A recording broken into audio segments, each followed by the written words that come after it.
Hello and welcome to another update video about Ethereum. So we talked about the ETH chart on the daily time frame only yesterday, and I prefer to show it pretty much every day, maybe every other day. Bitcoin we also show every day the daily time frame, just to help people understand the bigger picture, the relevant time frame, because a lot of people are interested in, possibly trading a move to 3,500, 4,000, maybe even towards the bull market targets like $7,800 to $12,000.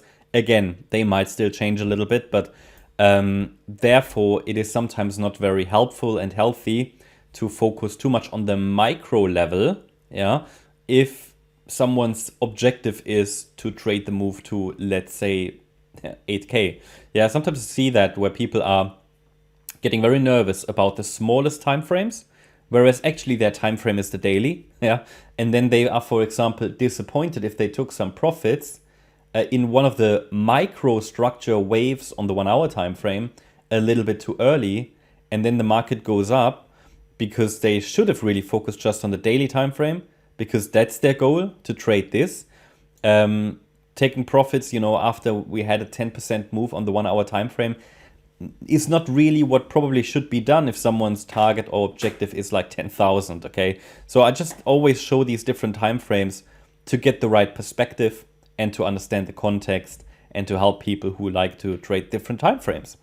So obviously Ether at the moment breaking higher, broke out, new 2024 high. I made you aware a few days ago that we were just in the process of possibly breaking out, obviously. You can never know in advance, but we were approaching that breakout point here, obviously.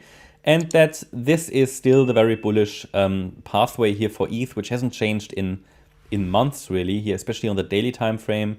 No support levels broke here on the daily, and I can't remember the last one that broke, to be honest. It's been, if there was one in this process, it's been a while back, but I think Ethereum, it was really good. So the idea is now that we are moving in this third wave, possibly. We could still be in the wave 2. If we are still in circle wave 2, which is possible, then it would be a brutal B wave here. Yeah, that would be a high B wave, and could still send us down lower. So obviously there needs to be a pathway for risk management purposes. But overall, this shows you the roadmap. We have a nested 1-2-1-2-1-2 setup. That hasn't changed. That should send us higher to 3,500 in the next step. If we take the direct path or not, that's a completely different question, but this is the roadmap. Because we have a breakout to the upside, let's see if it's sustained, but we have to take this direct breakout scenario very, very seriously. Also, it seems like that on the ETH BTC chart, it's finally doing what it's supposed to be doing, basically going up. But yeah, what are the scenarios? So here on the daily time frame, the support range hasn't changed. Only when I see the next 5 waves up, I can add a support area for this wave 2. Until then, as long as we only have a 3-wave move up, which this is, A wave down and then A, B, C to the upside. So basically A wave, this is possible. A wave overshooting B wave, which is an ABC structure, and then breakdown is possible. But I will add, still though, if we get 5 waves up, I will add another support area for the wave 2. But for risk management purposes, it's important to recognize that if micro support levels break, before we get 5 waves, it could easily be a C wave down. Would that be bearish? Not really. It would simply reset the wave 2.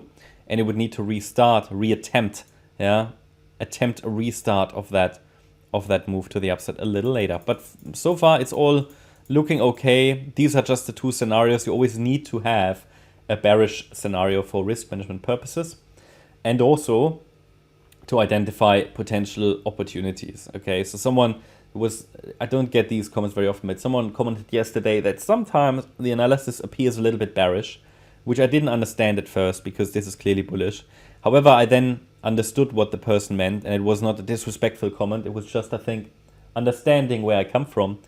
2 things. One is obviously that you don't find moon boys here, okay? So this is not any moon boy analysis. So it's technical analysis, professional analysis that tells you about the risks and the rewards, opportunities, but also for risk management, always you get those bearish levels. But key is, as I just showed you, it would still be bullish. It would simply be short-term bearish. But also more important even than that is that I think the best way to trade Elliott Wave is trading pullbacks in, let's say in this case, an uptrend. Looking for the pullbacks in an uptrend, which is why it might appear sometimes bearish, because I'm actively watching for pullbacks in uptrends, because they are the opportunities that I believe most people want to act on, okay? Most people do not want to jump onto a train that's already running. Most people wait for the pullbacks in this current uptrend that might appear sometimes bearish if I show support zones or I focus very much on those potential pullbacks. That doesn't mean they happen. That just means I'm highlighting an opportunity. If we get a pullback, yeah, then this could be the next jump off point for the next rally. Okay, so I think it's just important to, you know, get that right mindset when watching the analysis. Here now on the 1 hour time frame, we have seen the breakout, obviously, okay, and we haven't, I don't think we've seen that circle wave 4 yet.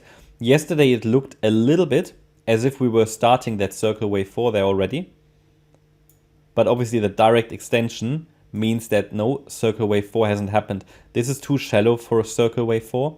And remember what I highlighted in my first video yesterday. I showed you this trend line and highlighted that a break below this trend line on the 1 hour time frame would suggest that the circle wave 4 is actually unfolding, or confirm it actually. Until then, it's a bit difficult to confirm it.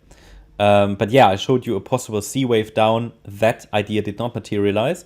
But most importantly, the support levels never broke. I mean, that's really key. I always say don't trade the micro count. What did I do here? 4, 5. Something's off here. Yeah, this should be how it is. Yeah, don't trade the count, trade the levels, okay? Trade the levels, trade the pivots. Only a break now below 2,425 would change the outlook, which is and has been bullish. But we might get those pullbacks into the support zone. And if we get a pullback into the support zone, that would be the signal it's circle wave 4. And then we can be watching for another high in wave 5. Until then, we're probably just simply extending circle wave 3. Or in the bearish, short-term bearish scenario, it could simply be a high B wave. Yeah, so that's sort of, these are the two main scenarios I'm watching here. But I cannot confirm the white count, as I said before, until we see that break below support. And if we don't see that break below support, we have to focus on higher, go with the trend. The main benefit of these levels is to either find a position if we get a dip into these areas, or to just keep us on the right side of the trend and understand the risk on the 1 hour time frame and when the trend actually changes, at least on the 1 hour, okay? And yeah, a break below that micro support area might send us back into that support area that down there, which I showed you on the daily time frame as well. That's my update about Ether. Hope you liked the update. If you did, please hit the like button, leave a comment and subscribe. And if you really like the content, then please check out the channel membership. Also, make sure that you follow us on Instagram and Twitter for additional content. Thanks a lot for watching. Bye-bye.